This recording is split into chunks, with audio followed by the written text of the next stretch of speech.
inmunología, que es muy relevante, porque la inmunología, todo empieza realmente, este segmento ha tenido que ser el segundo segmento, pero por cosas didácticas se ha editado al final.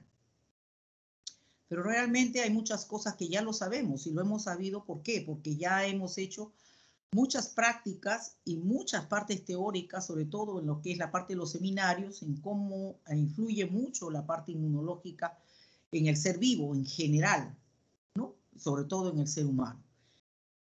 Este es digamos, el preludio de toda la cadena que comienza la defensa del organismo, ¿no?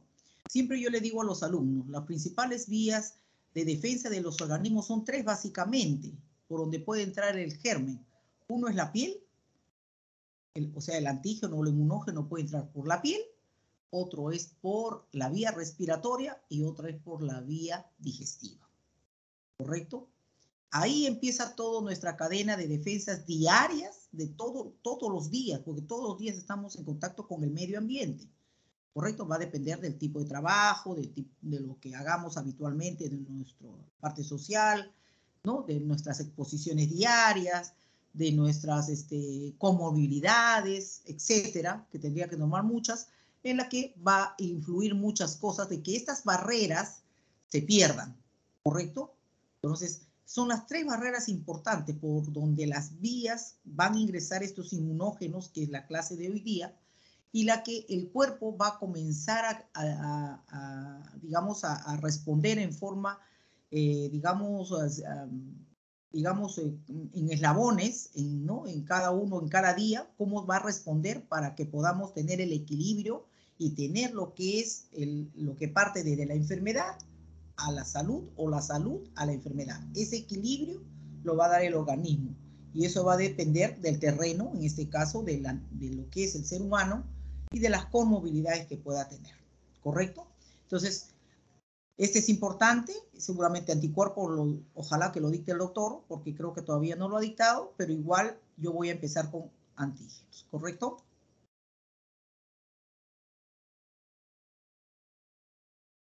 Muy bien. Señorita delegada, a ver si me ayuda si se está viendo la pantalla.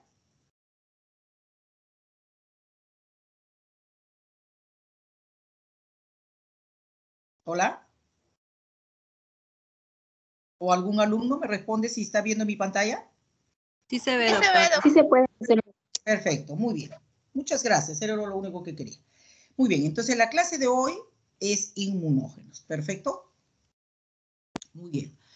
Entonces, si hablamos lo que hemos hablado ya anteriormente de lo que es las tres barreras inmunitarias, entonces, ¿qué es lo que va a ocurrir en el organismo cuando una sustancia ingresa al organismo por cualquiera de las vías que hemos hablado? Va a ocasionar una respuesta inmunitaria. Esa respuesta inmunitaria está estructurada entonces por una secuencia compleja de eventos que se inicia con la presencia del estímulo. Ese estímulo puede ser un inmunógeno o un antígeno, que generalmente va a culminar con la eliminación del agente que lo provoca. Lógicamente, si se mete un antígeno de polen, por ejemplo, lo normal es que lo procese el organismo, ¿no? El ser humano lo procese y trate de, digamos, congregar elementos importantes para que este elemento que es dañino o alérgico, no alergénico, sea eliminado del organismo que está siendo inmunizado. De hecho, entonces, la función primaria de la respuesta inmunitaria es discriminar entre lo propio y lo ajeno. ¿Por qué? Porque yo puedo tener, por ejemplo, mis células, ¿no? Del ojo, mis células de lo que es la tiroides, mis células de lo que es mis riñones, y entonces definitivamente esto mi organismo lo tiene que discriminar. Eso es lo propio que lo que yo tengo. Y lógicamente eliminar lo que entre comillas no considera como propio.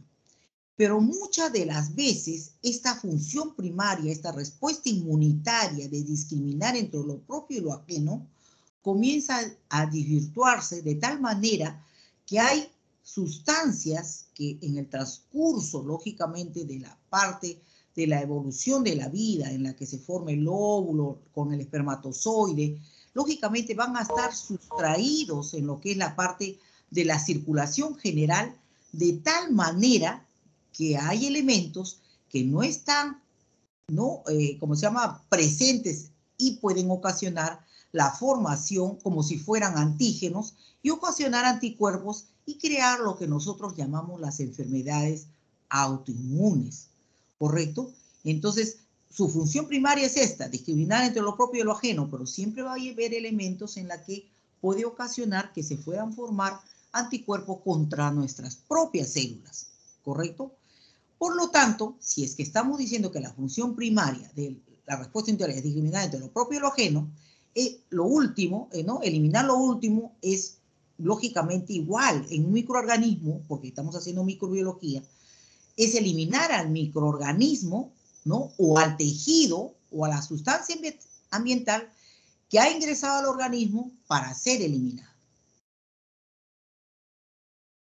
Términos importantes que tenemos que saber. ¿Qué es inmunogenicidad? La inmunogenicidad es la propiedad de las sustancias que pueden inducir una respuesta inmunitaria reconocible. Claro, puede ser una inmunidad humoral, celular o ambas, cuando son introducidos a un animal. Lógicamente es una propiedad importante, la inmunogenicidad. ¿Y quiénes son los que provocan la inmunogenicidad? Unos elementos o unas moléculas llamadas inmunógenos. ¿Qué es el inmunógeno? Es una sustancia a la cual un individuo expuesto es capaz de reconocer y responder en forma específica. Y la misma sustancia, la misma molécula que ha inducido esta respuesta específica, se denomina antígeno cuando ya esta sustancia ha reaccionado con productos preformados.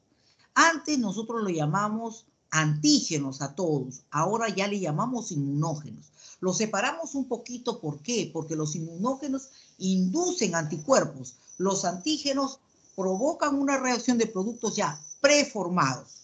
Esa es la única diferencia, ¿correcto? Ambos reaccionan con el antígeno y el anticuerpo.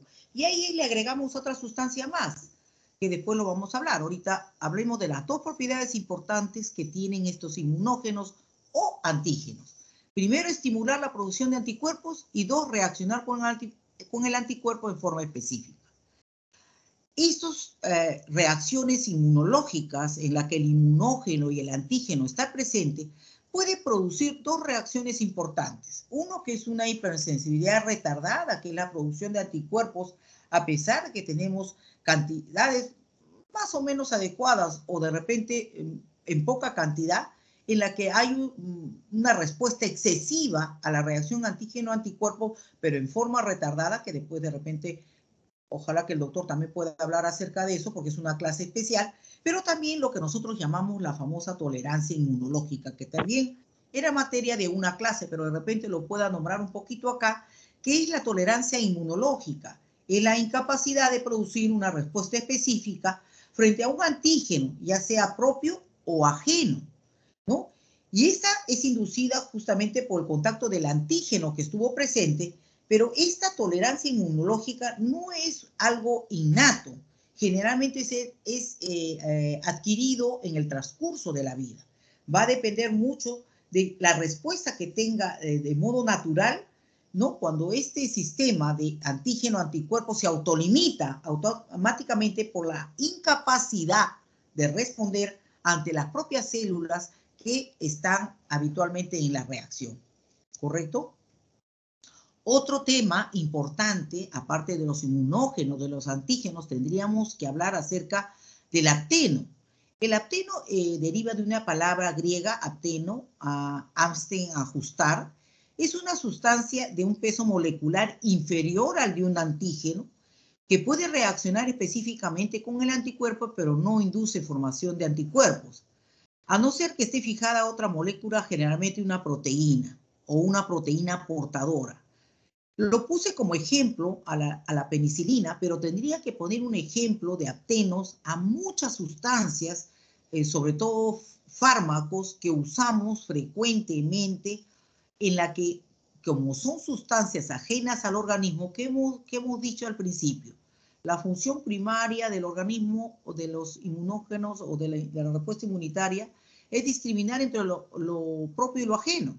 Si nosotros tomamos un atenolol para la hipertensión, o los sartán, iversartán y todos los antihipertensivos, o tomamos un antiinflamatorio, como por ejemplo los ibuprofenos, todos los AINES en general, o los corticoides, ¿no? Que son antiinflamatorios esteroideos, y así tendríamos que nombrar un montón de fármacos, ¿no? Que tomamos y estamos introduciéndonos. Acuérdense que las 3 vías son digestiva, respiratoria y la piel. Entonces, cualquier vía intramuscular, subcutánea, cualquier vía, entonces introducimos una sustancia, debería provocarnos una respuesta inmunitaria.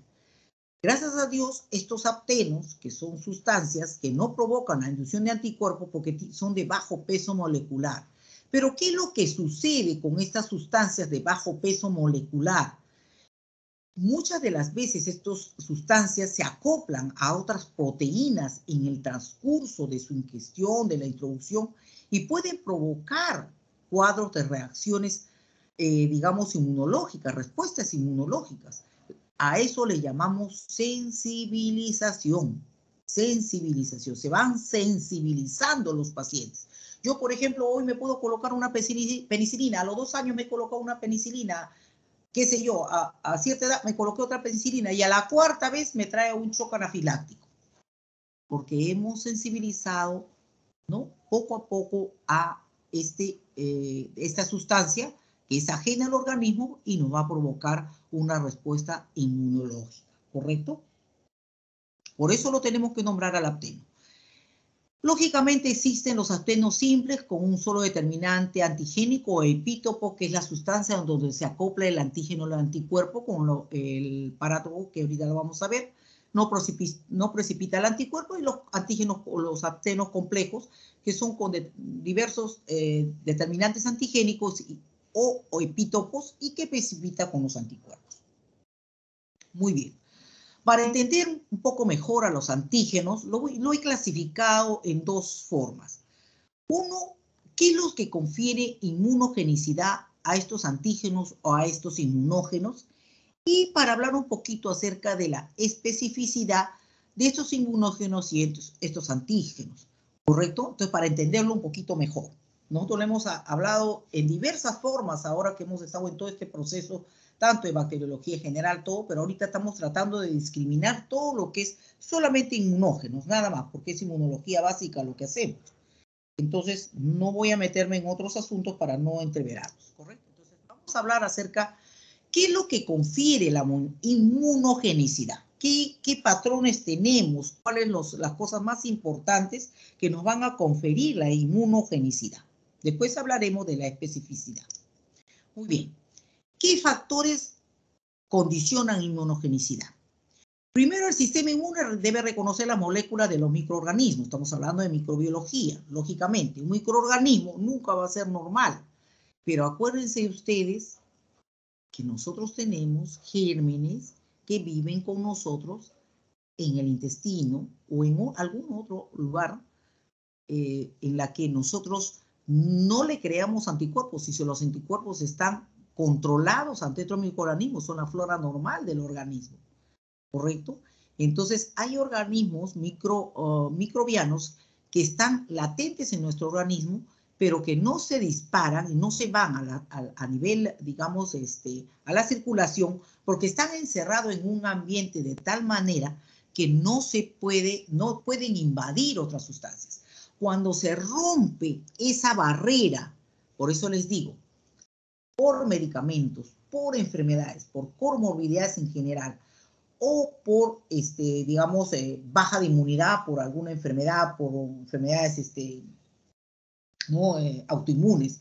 Entonces, todas esas estructuras se pueden perder, ¿no? En la que el acoplamiento entre el microorganismo, el ser humano, en la que está controlado, en la que hay un equilibrio, yo vivo de ellos, él vive de los otros, porque muchas de las vitaminas se absorben por intermedio de los microorganismos, etcétera. Tendríamos que hablar de la fisiopatología de los microorganismos acá, pero que nos confieren cierto tipo de equilibrio.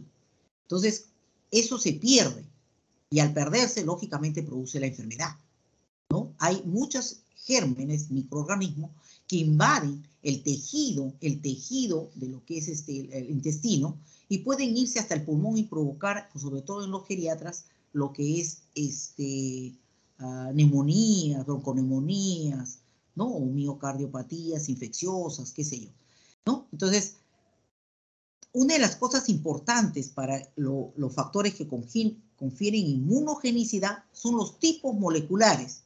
No todos los tipos moleculares tienen la misma capacidad inmunogénica.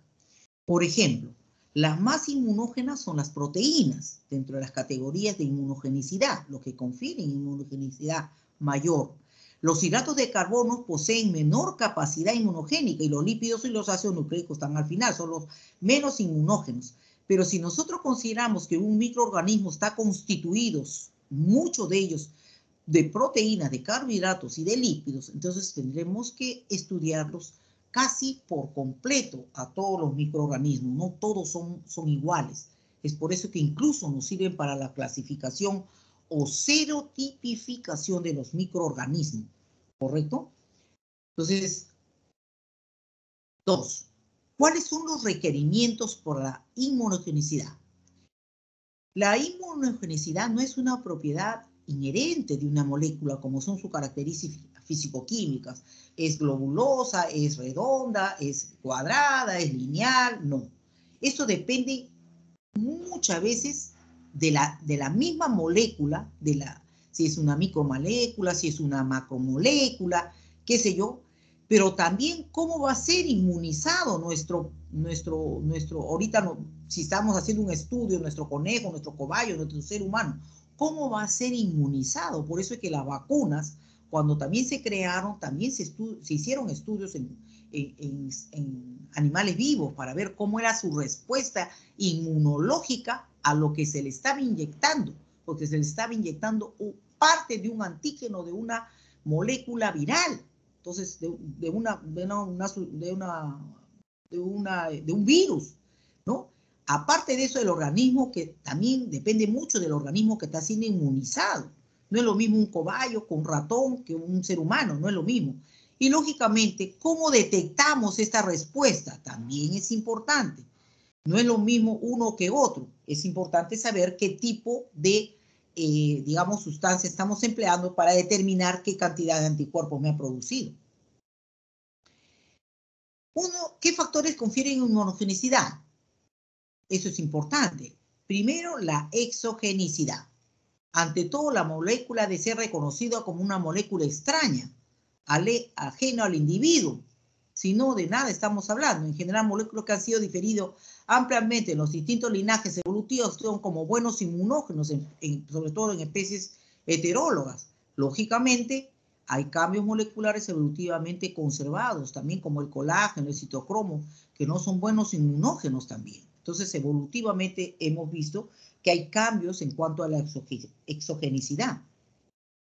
Por otro lado, lógicamente lo que hablamos al principio, hay ciertas moléculas propias que pueden actuar también como autoantígenos, debido a que proceden de órganos inmunológicamente privilegiados, secuestrados con respecto al sistema inmune, ¿no? En las fases tempranas de desarrollo, cuando ha habido en los procesos de desarrollo intrauterina, como por ejemplo, en las glándulas de Sertoli, ¿no? Para lo que es en los testículos, por ejemplo, en la córnea, ¿no? Cuando hay alteraciones a nivel del cristalino, ¿no? Porque son enfermedades autoinmunes. En la tiroides también las enfermedades de Hashimoto, que son las enfermedades de autoinmune, y así tendríamos que hablar muchas de las enfermedades que fueron secuestradas inmunológicamente en la época evolutiva de su formación en el útero de la madre. Uno de los que confieren inmunogenicidad, tenemos la gradiente de inmunogenicidad en relación con el tamaño molecular. Se dice que la forma molecular no influye mucho, no necesariamente pueden ser en tirabuzón o en diferentes formas lineales, no necesariamente, pero sí es importante el tamaño molecular. Entonces han hecho estudios y han visto que en general se puede decir que a mayor tamaño, mayor inmunogenicidad, y han considerado que más o menos 100.000 Daltons suelen ser buenos inmunógenos, mientras que los menos de 5.000 a 10.000 son malos inmunógenos. La complejidad química también aumenta la inmunogenicidad. A mayor heterogeneidad de composición química, mejor inmunogenicidad. Por ejemplo, los copolímeros sintéticos repetidos de un solo aminoácido o los polisacáridos a base de un solo azúcar son malos inmunógenos, porque no tienen complejidad química. Entonces, se expresa también en el hecho que se contribuye también en la estructura secundaria. Cuanto más grandes son estas estructuras, ¿no? Entonces, sobre todo en las proteínas, pues lógicamente más inmunógenos van a ser. Por ejemplo, también hay en los polisacáridos puros, son inmunógenos. También hay que considerar que la constitución genética del animal es importante. Los polisacáridos puros son inmunógenos en el ratón, en el humano, pero no en el cobayo, por ejemplo, porque esto ya es algo genético. Tampoco es que a todos les va a producir alteraciones, ¿no? Entonces hay que tener en cuenta cuando hagamos estudios o sobre todo hagamos estudios científicos en animales, que aunque ahora está medio prohibido, ¿no? Por esto de la protección de los animales, qué sé yo, pero igual por ahí siempre alguien va haciendo, sino cómo serían los estudios científicos, ¿no? Entonces tienen que estudiarse para ver si efectivamente este elemento vivo nos puede ayudar para poder hacer estudios científicos. Entonces, esta capacidad de responder es transmitida como un carácter dominante autosómico. También es importante el modo de administración de los antígenos. Para que un antígeno induzca alguna respuesta inmunitaria depende, en primer lugar, de la dosis del antígeno. Dosis muy bajas de antígeno pueden no estimular a los linfocitos. Hay una falta de respuesta.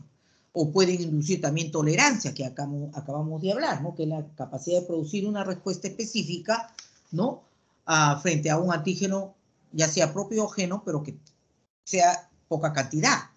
Pero también dosis demasiado altas pueden provocar un estado de parálisis inmunológica, por lo que los linfocitos entran en una situación de no respuesta. Entonces, es importante las dosis adecuadas para la estimulación. Un protocolo de dosis repetidas, espaciadas a lo largo de varias semanas, es mejor que una dosis única, porque provoca una mayor proliferación clonal de linfocitos T y B específicos, que es muy importante. Otra de las cosas para los estudios de la forma de administración del antígeno. Determinan a que un órgano linfóide irá a parar al antígeno. Lógicamente, por ejemplo, por vía oral se estimula sobre todo la mucosa asociada a los linfocitos T del tracto digestivo, pero al mismo tiempo puede producir, ¿no? Inducir tolerancia sistémica. Por vía parenteral, por ejemplo, la intravenosa, el antígeno podrá quedar retenido en el vaso. Entonces también hay que tener cuidado cuando nosotros podemos alguna sustancia a nivel parenteral. Y así podríamos hablar de la forma de administración del antígeno como la intradérmica, subcutánea, ¿no? En la que el antígeno terminará también en un ganglio regional. Entonces, y esa es parte del control también. Y las otras formas es la intramuscular y la intraperitoneal. Ahora, otro factor que confiere también es la degradabilidad. Solo las moléculas degradables por el hospedador son buenos inmunógenos, como por ejemplo veremos ello se debe a, por ejemplo, que la inmunidad mural y la inmunidad celular depende de la activación de los linfocitos TH, que a veces depende que este sea reconocido, ¿no? Como un antígeno degradado. Y esto a la vez procesado por las moléculas de histocompatibilidad 2, ¿no? De las células presentadoras del antígeno. Las moléculas no degradadas no son buenas inmunógenas. Por ejemplo, los polímeros de aminoácidos no pueden ser degradadas por los macrófagos. Estos no tienen enzimas hidrolíticas adecuadas, por lo que no pueden ser procesadas ni presentadas a los linfocitos TH. En general, entonces, las moléculas grandes e insolubles son mejores inmunógenos, ya que son mejor fagocitadas y procesadas para poder tener la respuesta inmunológica. Estos tipos de reacciones inmunológicas de los antígenos o inmunógenos con los anticuerpos mejoran aún más la respuesta inmunológica cuando le agregamos sustancias que nosotros le llamamos adyuvantes. Estos adyuvantes mejoran la respuesta de inmunógenos Se puede incrementar si se administra como mezcla, como sustancia llamada adyuvante. Los adyuvantes funcionan de una o más de las siguientes maneras. Primero, prolongando la retención del inmunógeno. Segundo, incrementan su tamaño efectivo. Tercero, estimulan el flujo de poblaciones de macrófagos o linfocitos o ambos. Entonces, el adyuvante que más se usa en humanos es una suspensión de hidróxido de aluminio, sobre la cual se absorbe el inmunógeno y es el precipitado de alumbre. Los ayudantes son sustancias que cuando se mezclan con un antígeno y se inyectan con él, mejoran la inmunogenicidad de este antígeno. Uno de ellos es, por ejemplo, la alúmina, que son sales insolubles de sulfato alumínico potásico. ¿Y cómo actúa eso? Por varios mecanismos. Precipita el antígeno. Al inyectarse va liberando el antígeno lentamente, con la que se suministra un estímulo persistente. El antígeno entonces va a durar varios días en el lugar donde se inoculó. Entonces, ¿cuáles son estos antígenos que generalmente, porque siempre hay que colocar ejemplos? Por ejemplo, aquellos que son las penicilinas retardadas, por ejemplo, esas penicilinas benzatínicas en la que va respondiendo, ¿no? Va utilizando como si fuera, inyectándose como si fuera de a pocos para poder ser eliminado la bacteria, y a la vez estimulando la población para que pueda eliminar al microorganismo. Entonces, el antígeno precipitado en este caso va a tener mayor tamaño, por lo que puede ser también fagocitado más fácilmente y por lo tanto es presentado más efectivamente. Esto a la vez va a producir también granulomas, ¿no? En el hígado, en el vaso.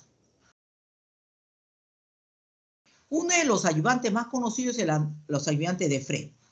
El ayudante incompleto de Freund consiste en una solución acuosa con el antígeno junto con un aceite mineral y un antígeno dispersante, que es el manoleato. Pero el ayudante completo de Freund es como el incompleto, pero incorpora una suspensión de micobacterium muertos por calor. Ambos ayudantes de Freund, tanto el incompleto como el completo, ambas versiones van a liberar lentamente el antígeno, con lo que se logra un estímulo persistente.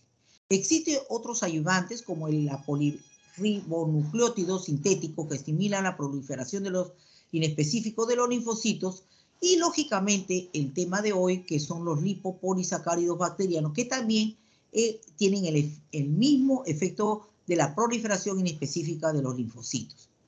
Recientemente se han ensayado los liposomas, el antígeno se encierra en liposomas o se une a la capa lipídica de este tipo de vesículas membranosas y también se produce como ayudante para producir la estimulación también de la respuesta inmunitaria. Muy bien. Hemos hablado de los ayudantes, hemos hablado de qué es lo que nos confiere inmunogenicidad y tenemos que hablar cuáles son los sitios activos en la que el antígeno se va a unir con el anticuerpo. Parte de la estructura del inmunógeno son estas partes que son las partes activas del inmunógeno, que son los epítopos. Antes llamadas determinantes antigénicos, ahora se le llama epítopos. ¿Correcto? Lo van a encontrar en algunos libros o algunos estos que todavía lo llaman como determinantes antigénicos. ¿Y qué son los epítopos? Áreas que determinan la especificidad de la reacción antígeno-anticuerpo, sitios activos llamados antes determinantes antigénicos. El número del epítopo depende del tamaño molecular y de la complejidad química. ¿Correcto? Entonces, cuanto más grande es la molécula, el antígeno, más cantidad de epítopos va a tener. Los estimados del número de epítopos en un antígeno se ha hecho en base con el número de moléculas de anticuerpos. Lógicamente, si es el lugar activo, lógicamente ese anticuerpo, al pegarse al antígeno, lógicamente se va a capturar, ¿no?, las moléculas de antígeno. Y así se va a determinar cuántos epítopos tiene este inmunógeno o antígeno. Entonces, las regiones moléculas de antígeno presentan varios epítopos cercanos, lógicamente, pero ¿cuál es la otra parte, la otra contraparte, que es del anticuerpo? Es el parátope. El parátope es la región de la molécula del anticuerpo que contacta con el antígeno. Entonces, existe una complementariedad espacial entre epítope y parátope, pero con cierta flexibilidad, porque esta unión es reversible. Pueden desprenderse y dejar libres el parátopo y el epítope. Se considera que el tamaño máximo de un epítopo es de 3000 Dalton cúbicos y una macromolécula puede presentar en forma repetida varios epítopos iguales o diferentes entre sí, y en este último caso cada epítopo generará una respuesta inmune distinta y específica. De ser de tipo humoral, dará origen a tantos tipos de anticuerpos diferentes cuanto epítopos distintos estén presentes en la molécula.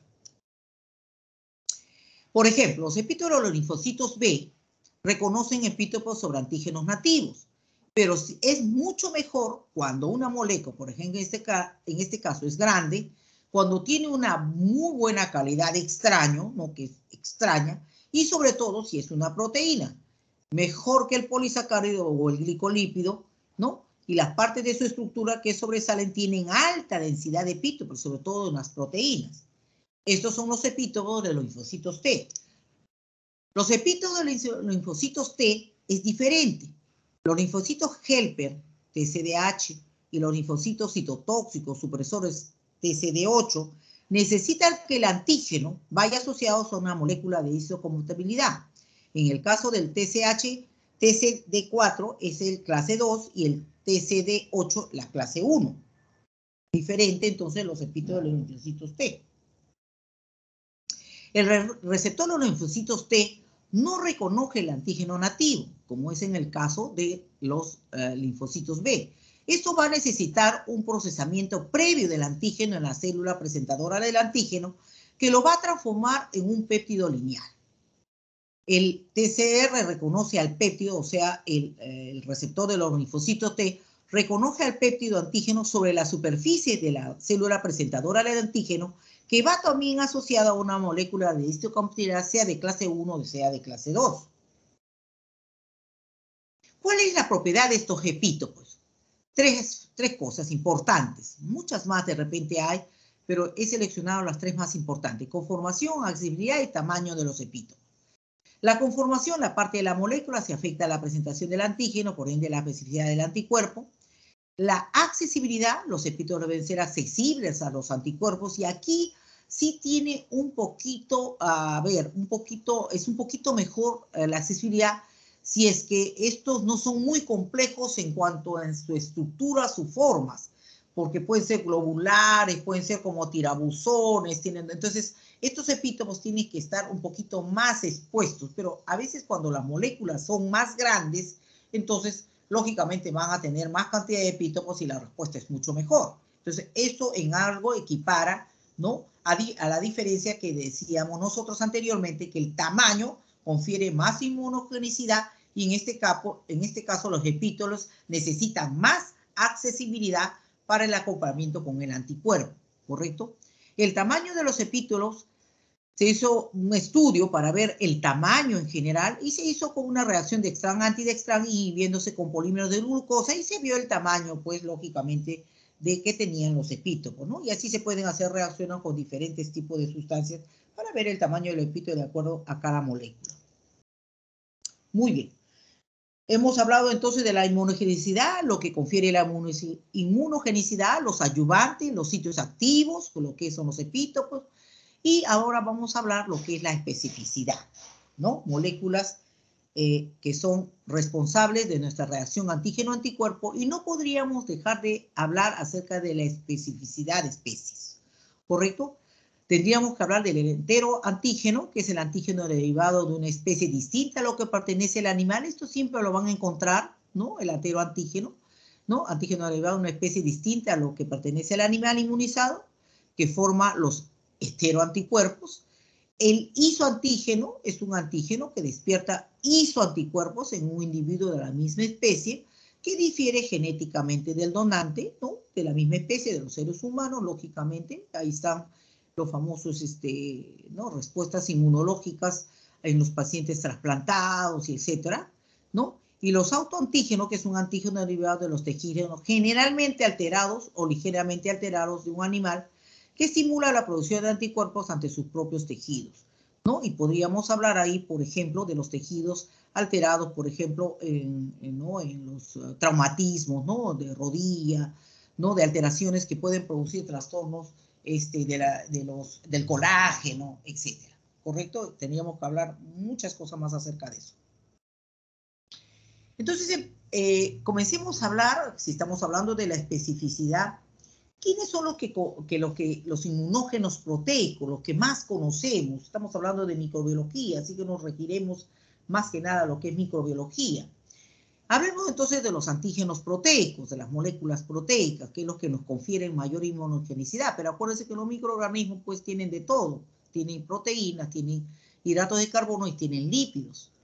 Entonces, la especificidad de las proteínas naturales en general tenemos, por ejemplo, a la cabeza las bacterias, las células animales, los líquidos corporales, las células vegetales, los jugos orgánicos, ¿no? Y como ejemplo tenemos a la célula bacteriana que puede contener los antígenos capsulares, flagelares, somáticos. Y sin contar aquí que también tienen toxinas las bacterias, que también provocan respuesta inmunológica. Los antígenos polisacáridos que confieren son menos antigénicas o menos inmunógenas que las proteínas, pero son aquellos que crean estados de parálisis inmunológicas o tolerancia, ¿no? A menor cantidad de antígenos, mayor cantidad de anticuerpos, o a mayor cantidad de antígenos, parálisis por el resto de la vida, que eso ya le hemos hablado un poquito anteriormente. Ejemplo, para nombrar una bacteria, el neumococo de 0.1 a 0.0 microgramos produce mayor cantidad de anticuerpos que 50 a 100 microgramos no van a producir anticuerpos. Y ahí somos médicos y lógicamente tenemos que hablar un poco acerca, por ejemplo, de las neumonías, de la neumonía provocada por el neumococo, en la que como cuando los médicos internistas, emergenciólogos como yo, decimos en algún momento dado, uy, ya nos venció el bicho este. ¿Por qué? Porque hay gran cantidad de bacterias y entonces tenemos que hacer un diagnóstico precoz. Como médicos tenemos la responsabilidad, no solamente personal, sino en general, de hacer unos buenos diagnósticos. Bueno, somos seres humanos, fallamos de vez en cuando, a veces de las fallas aprendemos, si es cierto. Que no sea quien diga que no ha fallado o no ha hecho un buen diagnóstico en el transcurso de su vida, pues no ha aprendido, siempre lo he dicho. Primero, uno no comete errores y ante esos errores, y a veces son errores demasiado fuertes, y uno se levanta de esos errores. Lo más importante es levantarse de esos errores para poder hacer buenos diagnósticos, ¿no? Como cuando empiezan los internos, ¿no?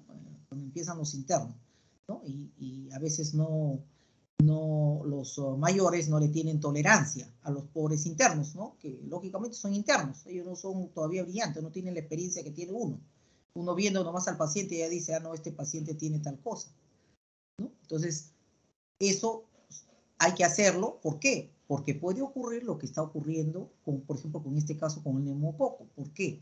Porque las bacterias se van a reproducir en cantidades mayores, de tal manera que va a producir la parálisis inmunológica. Entonces ya vamos a estar a expensas de los agentes externos, ¿no?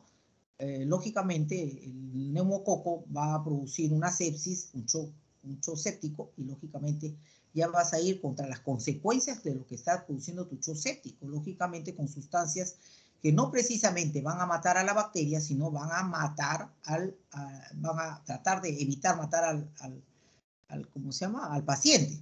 ¿Por qué? Porque le da una enfermedad renal aguda, ¿no? Comienzan a tener una falla multiorgánica, ¿no? Entonces no lleguemos a eso. Si nosotros hacemos un buen diagnóstico temprano, lógicamente, no botar al paciente de la emergencia nomás, ese no tiene nada, que se va a su casa. Después regresa en la noche, 3 de la mañana, te despiertan y todavía con un mal, consciente, con todos los problemas que pueden haber. Entonces, siempre seamos conscientes de eso. Tratemos de elevar eso a todos nuestros alumnos. El catalogismo de los polisacáridos es más lento también que las proteínas, y por ese motivo también no confieren inmunogenicidad. ¿Y cuáles son los antígenos relacionados con los carbohidratos? Los antígenos del grupo sanguíneo. He tomado como un ejemplo, porque es lo que más vamos a ver. Hay 3 antígenos importantes, el A, B, el H, ¿no? Y el antígeno O, por supuesto, que forman anticuerpos llamados isoaglutininas. Actualmente se han descrito más de 100 antígenos del grupo sanguíneo. Lo más conocido es lo que nosotros hacemos en la práctica de microbiología, ABH, O. pero no son los únicos, existen más de 100 incluso ahora, ¿no? Por eso es que se hacen las reacciones, ¿no? Hay que pedir una reacción cruzada antes de someterlo a un paciente a una transfusión sanguínea. Por eso es muy importante, no son los únicos.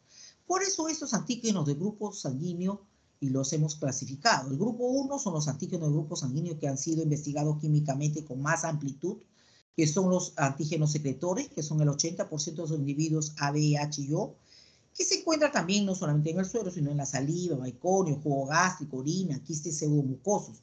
Y aquellos que no son secretores, que son los antígenos del sistema de Lewis. Estos antígenos de grupo sanguíneo no secretores son los antígenos del sistema de Lewis, ¿no? Esas son similares con otras sustancias de las glándulas mucinosecretoras de otros animales, como son de la mucosa gástrica del caballo y del cerdo, y a partir de las plantas, estos extractos se conocen como fitohemaglutininas. Químicamente, las sustancias solubles A, B y H y Lewis son compuestos proteicos, hidrocarbonados, con un peso molecular que oscila entre 200.000 a 1 millón, y que generalmente son el 85 a 100% de compuestos de carbohidratos, hidrocarbonados. Los antígenos del sistema de MNS, que se obtienen a partir de los eritrocitos, ya no del suero, ya no de las secreciones, son debido a que son mucoides o mucopolisacáridos. El ácido neuramínico es serológicamente muy importante en este sistema, ¿no? Las sustancias con actividad de grupo sanguíneo de los eritrocitos humanos puede dividirse en dos grupos, los genuinos y las adquiridas. Estas genuinas forman parte de la estructura de la superficie de los hematíes y están presumiblemente formados a través de su correspondiente mecanismo genético. En cambio, las adquiridas se incorporan pasivamente a los hematíes a partir del plasma. Los polisacáridos bacterianos son otro de los grupos de los moléculas hidrocarbonadas que componen los inmunógenos. Además de sus antígenos proteicos que contienen los microorganismos, también poseen antígenos polisacáridos dentro de su estructura propia, primaria, específica.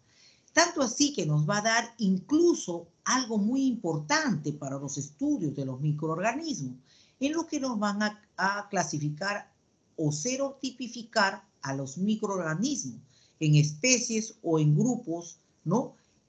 En general.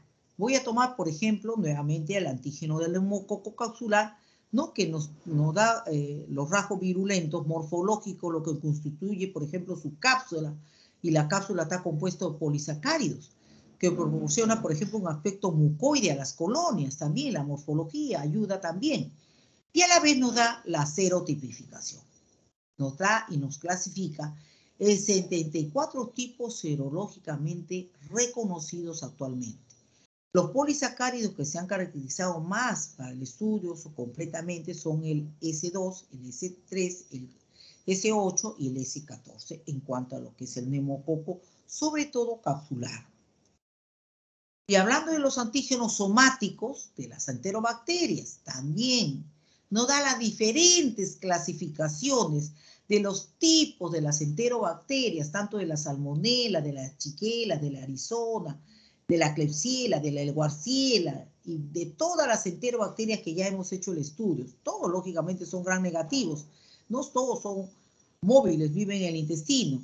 Pero, por ejemplo, como yo he hecho esa clase de salmonella, ¿no? Vemos que hay una subclasificación en la que hemos hecho los estudios, ¿no? En cuanto a los antígenos, no solamente somáticos, sino también los antígenos flagelares, ¿no? Y lógicamente va a haber muchas reacciones cruzadas a raíz de este tipo de clasificación de las salmonelas, ¿no? Para hablar de una de las tantas enterobacterias que hay.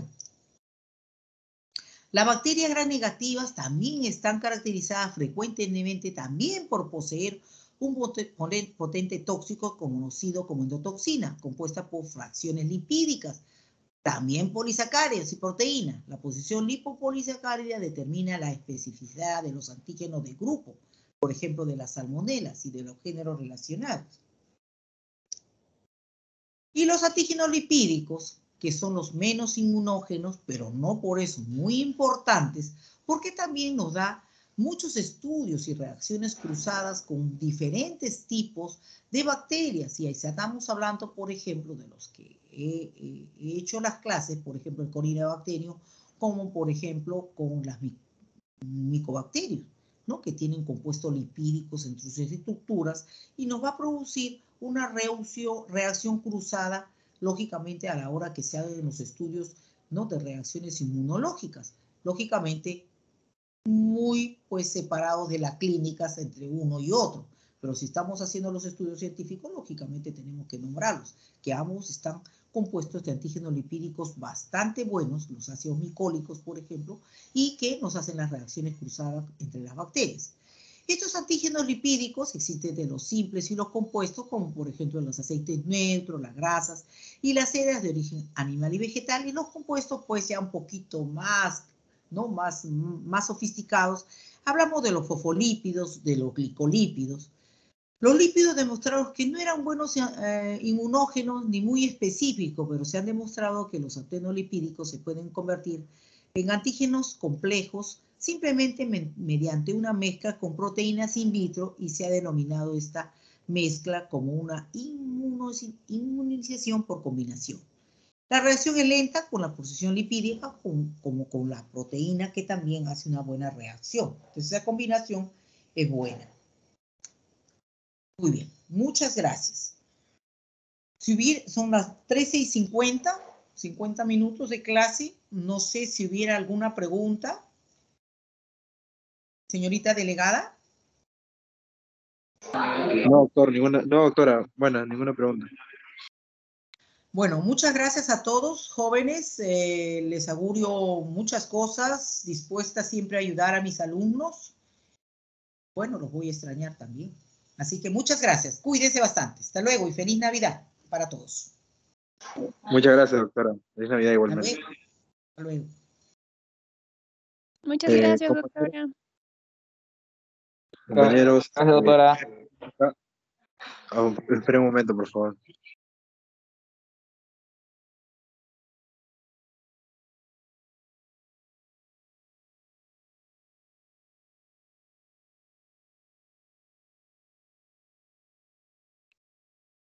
Ya, compañeros.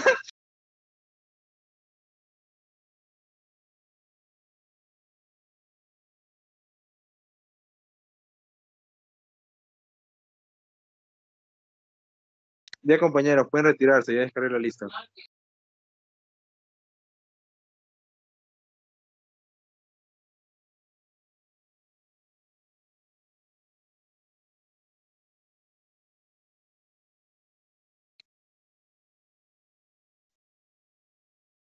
Compañero, su cámara.